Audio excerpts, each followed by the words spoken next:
Zachariah, chapter 6. Matthew Henry's Commentary on the Whole Bible. An exposition with practical observations of the book of the prophet Zachariah. Chapter 6. The two kingdoms of providence and grace are what we are all very nearly interested in, and therefore are concerned to acquaint ourselves with, all our temporal affairs being in a necessary subjection to divine providence, and all our spiritual and eternal concerns in a necessary dependence upon divine grace, and these two are represented to us in this chapter, the former by a vision, the latter by a type. Here is 1. God, as King of nations, ruling the world by the ministry of angels, in the vision of the four chariots, verses 1-8. 2. God, as King of saints, ruling the church by the mediation of Christ, in the figure of Joshua the high priest crowned, the ceremony performed, and then explained concerning Christ, verses 9-15. Zechariah 6 verses 1-8. The prophet is forward to receive this vision, and, as if he expected it, he turned and lifted up his eyes and looked. Though this was the seventh vision he had had, yet he did not think he had had enough, for the more we know of God and his will, if we know it aright, the more desirous we shall be to get a further acquaintance with God. Now observe here the sight that the prophet had off are chariots drawn by horses of divers colors, together with the explication of the sight, verses 1-5. He did not look long before he discovered that which was worth seeing, and which would serve very much for the encouraging of himself and his friends in this dark day. We are very much in the dark concerning the meaning of this vision. Some by the four chariots understand the four monarchies, and then they read, verse 5, these are the four winds of the heavens, and suppose that therein reference is had to Daniel 7 verse 2, where Daniel saw, in vision, the four winds of the heavens striving upon the great sea, representing the four monarchies. The Babylonian monarchy, they think, is here represented by the red horses, which are not afterwards mentioned, because that monarchy was now extinct. The second chariot with the black horses is the Persian monarchy, which went forth northward against the Babylonians, and quieted God's spirit in the north country, by executing his judgments on Babylon and freeing the Jews from their captivity. The white, the Grecians, go forth after them in the north, for they overthrow the Persians. The grizzled, the Romans, who conquered the Grecian Empire, are said to go forth towards the south country, because Egypt, which lay southward, was the last branch of the Grecian Empire that was subdued by the Romans. The bay horses had been with the grizzled, but afterwards went forth by themselves, and by these they understand the Goths and Vandals, who with their victorious arms walked to and fro through the earth, or the Seleucidae and Lagidae, the two branches of the Grecian Empire. Thus Grotius and others. But I incline rather to understand this vision more generally, as designing to represent the administration of the kingdom of providence in the government of this lower world. The angels are often called the chariots of God, as Psalm 68 verse 17, 18:10. The various providences of God concerning nations and churches are represented by the different colors of horses, Revelation 6 verses 2 and 4, 5, 8. And so we may observe here 1. That the counsels and decrees of God are the spring and original of all events, and they are immovable, as mountains of brass.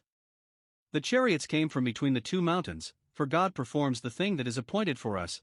His appointments are the originals, and his performances are but copies from them. He does all according to the counsel of his will. We could as soon grasp the mountains in our arms as comprehend the divine counsels in our finite understandings, and as soon remove mountains of brass as alter any of God's purposes, for he is in one mind, and who can turn him? Whatever the providences of God are concerning us, as to public or private affairs, we should see them all coming from between the mountains of brass, and therefore see it as much our folly to quarrel with them as it is our duty to acquiesce in them. Who may say to God, what doest thou, or why doest thou so? Acts 2 verse 23, 4:28.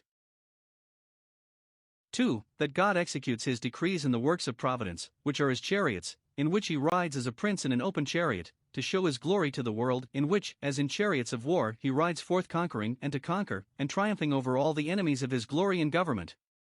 God is great and terrible in his doings, Psalm 66 verse 3, and in them we see the goings of our God, our King, Psalm 68 verse 24. His providences move swiftly and strongly as chariots, but all directed and governed by his infinite wisdom and sovereign will, as chariots by their drivers. 3. That the holy angels are the ministers of God's providence, and are employed by him, as the armies of heaven, for the executing of his counsels among the inhabitants of the earth. They are the chariots, or, which comes all to one, they are the horses that draw the chariots, great in power and might, and who, like the horse that God himself describes, Job 39 verse 19, etc., are clothed with thunder, are terrible, but cannot be terrified nor made afraid. They are chariots of fire, and horses of fire to carry one prophet to heaven and guard another on earth. They are as observant of and obsequious to the will of God as well-managed horses are to their rider or driver. Not that God needs them or their services, but he is pleased to make use of them, that he may put honor upon them, and encourage our trust in his providence. For that the events of providence have different aspects, and the face of the times often changes. The horses in the first chariot were red, signifying war and bloodshed, blood to the horse bridles, Revelation 14 verse 20. Those in the second chariot were black, signifying the dismal melancholy consequences of war. It puts all into mourning, lays all waste, introduces famines, and pestilences, and desolations, and makes whole lands to languish. Those in the third chariot were white, signifying the return of comfort, and peace, and prosperity, after these dark and dismal times. Though God cause grief to the children of men, yet will he have compassion. Those in the fourth chariot were of a mixed color, grizzled and bay, some speckled and spotted, and ash-colored, signifying events of different complexions interwoven and counterchanged. A day of prosperity and a day of adversity set the one over against the other. The cup of providence in the hand of the Lord is full of mixture, Psalm 75 verse 8. 5. That all the instruments of providence and all the events of it come from God, and from him they receive their commissions and instructions. Verse 5. These are the four spirits of heaven, the four winds, so some, which seem to blow as they list, from the various points of the compass. But God has them in his fists and brings them out of his treasuries. Or rather, these are the angels that go forth from standing before the Lord of all the earth, to attend upon him and minister to him, to behold his glory in the upper world, which is their blessedness, and to serve his glory in their blessedness, and to serve his glory in this lower world, which is their business. They stand before him as the Lord of the whole earth, to receive orders from him, and give up their accounts to him concerning their services on this earth, for it is all within his jurisdiction. But when he appoints, they go forth as messengers of his counsels and ministers of his justice and mercy. Those secret motions and impulses upon the spirits of men by which the designs of providence are carried on, some think, are these four spirits of the heavens, which go forth from God and fulfill what he appoints, who is the God of the spirits of all flesh. 6. That there is an admirable beauty in providence, and one event serves for a balance to another. Verse 6. The black horses went forth, carrying with them very dark and melancholy events, such as made every person and everything look black. But presently the white went forth after them, carrying joy to those that mourned, and, by a new turn given to affairs, making them to look pleasant again. Such are God's dealings with his church and people.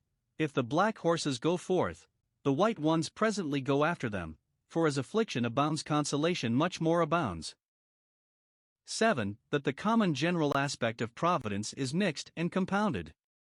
The grizzled and bay horses were both in the fourth chariot, verse 3, and though they went forth, at first, towards the south country, yet afterwards they sought to walk to and fro through the earth and were directed to do so, verse 7.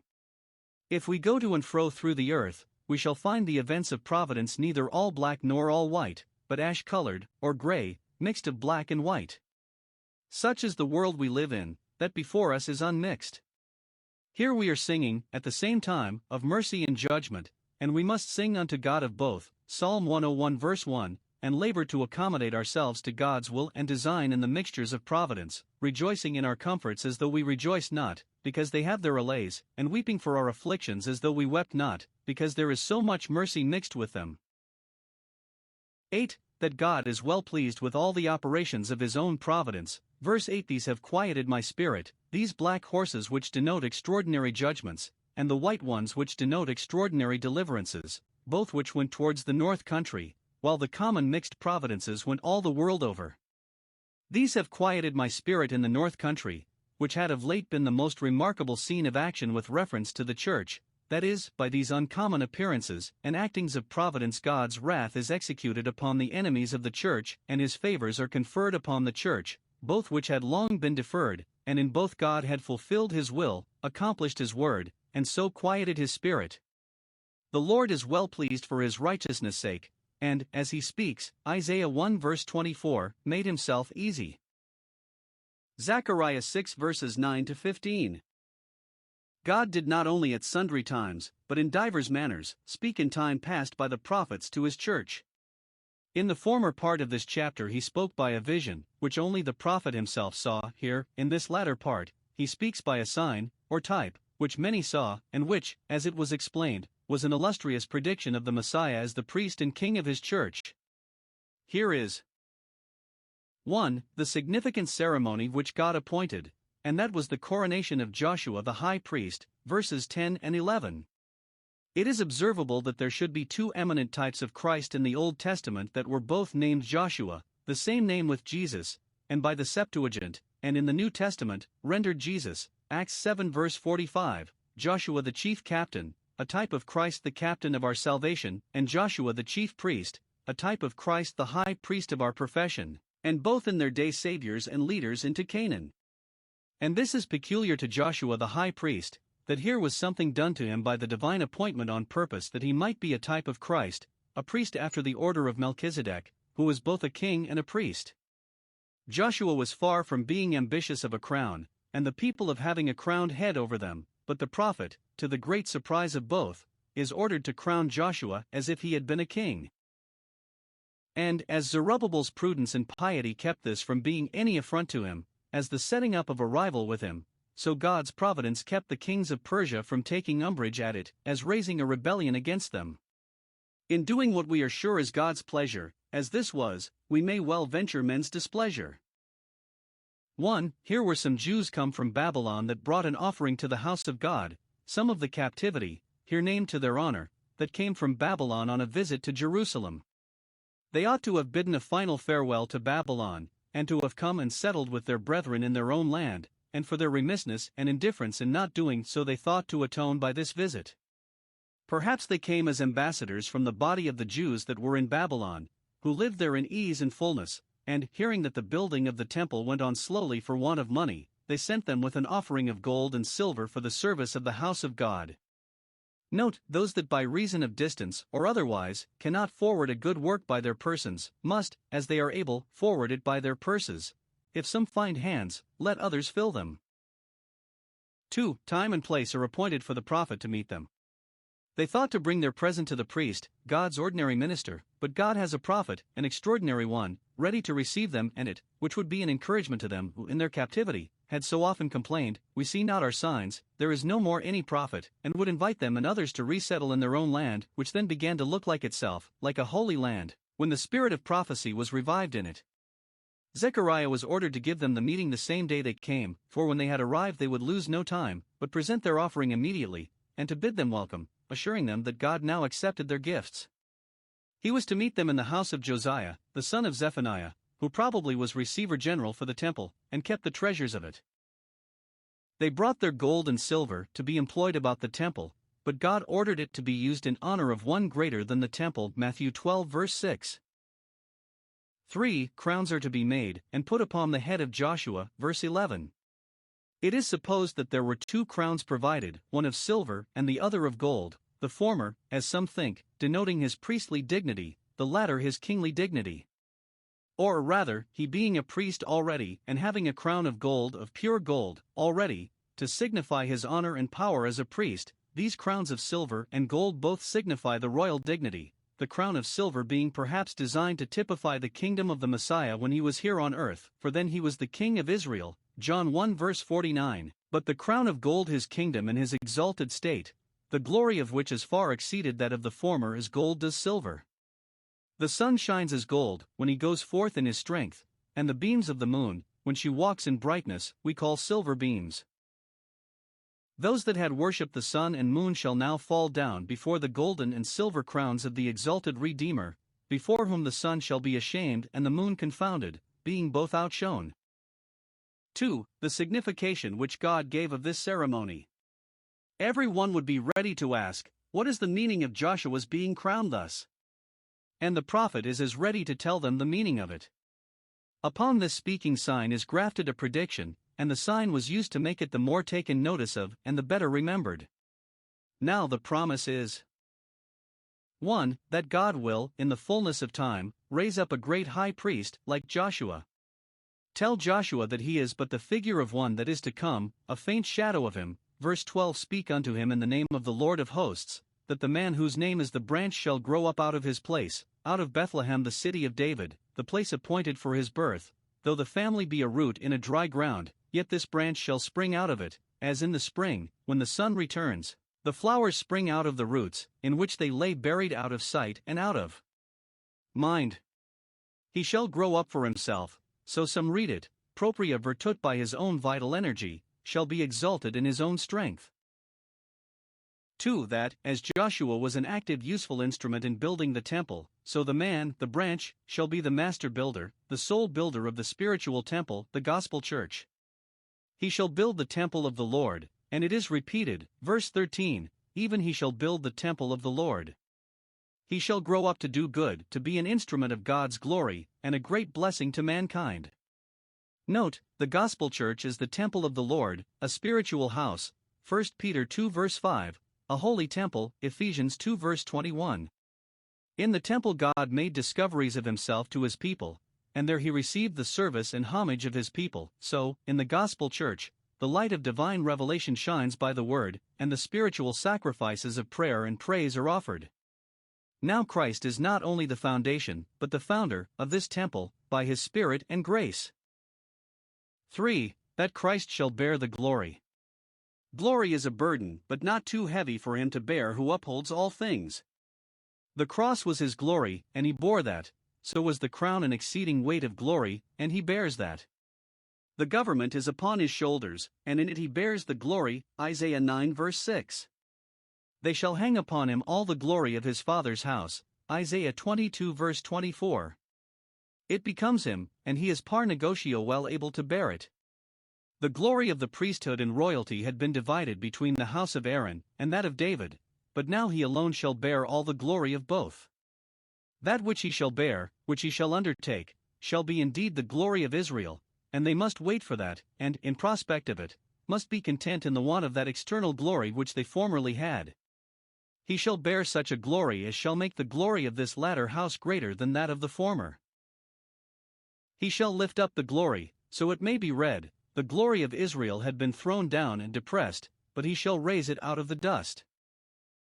4. That he shall have a throne, and be both priest and king upon his throne.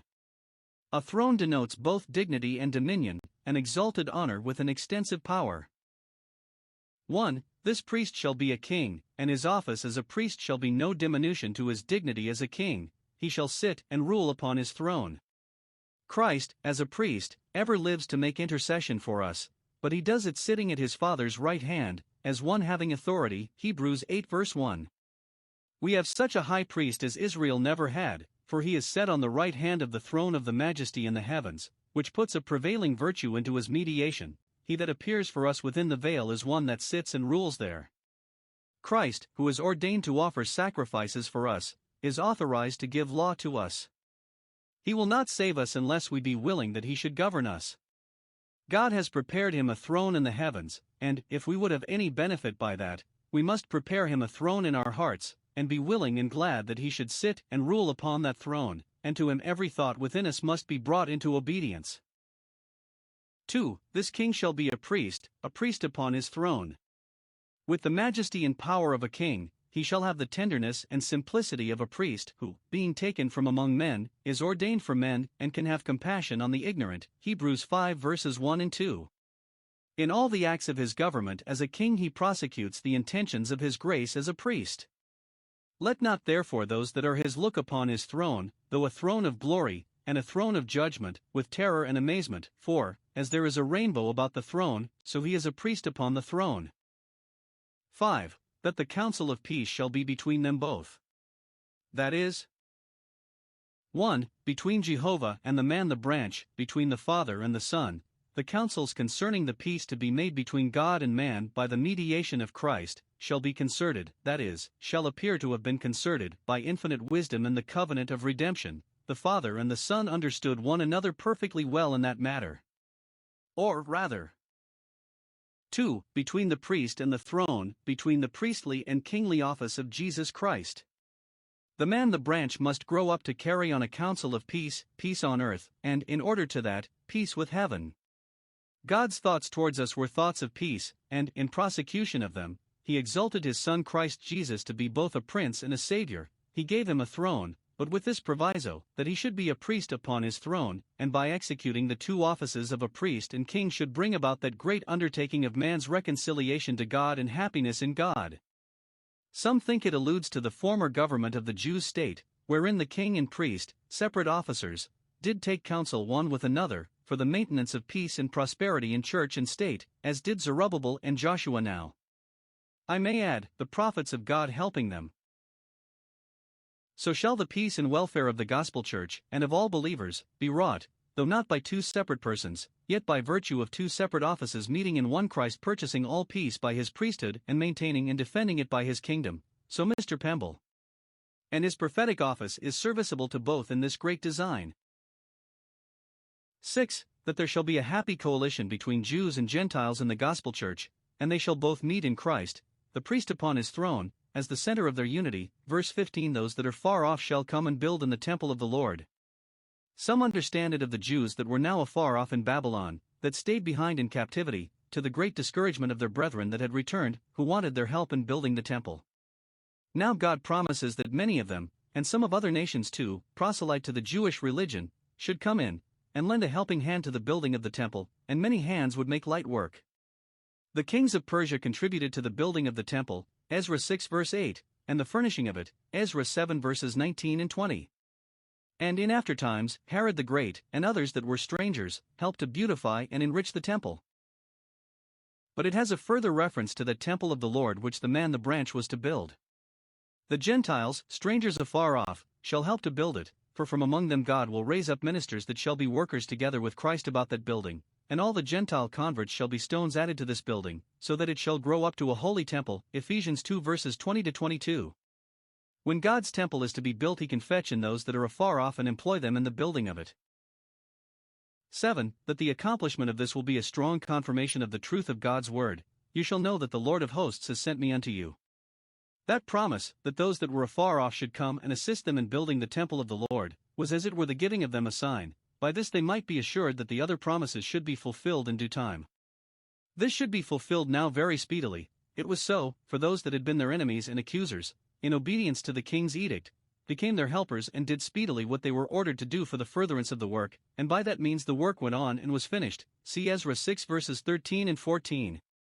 Now, by this surprising assistance which they had from afar off in building the temple, they might know that Zechariah, who told them of it before, was sent of God, and that therefore his word concerning the man the branch should be fulfilled.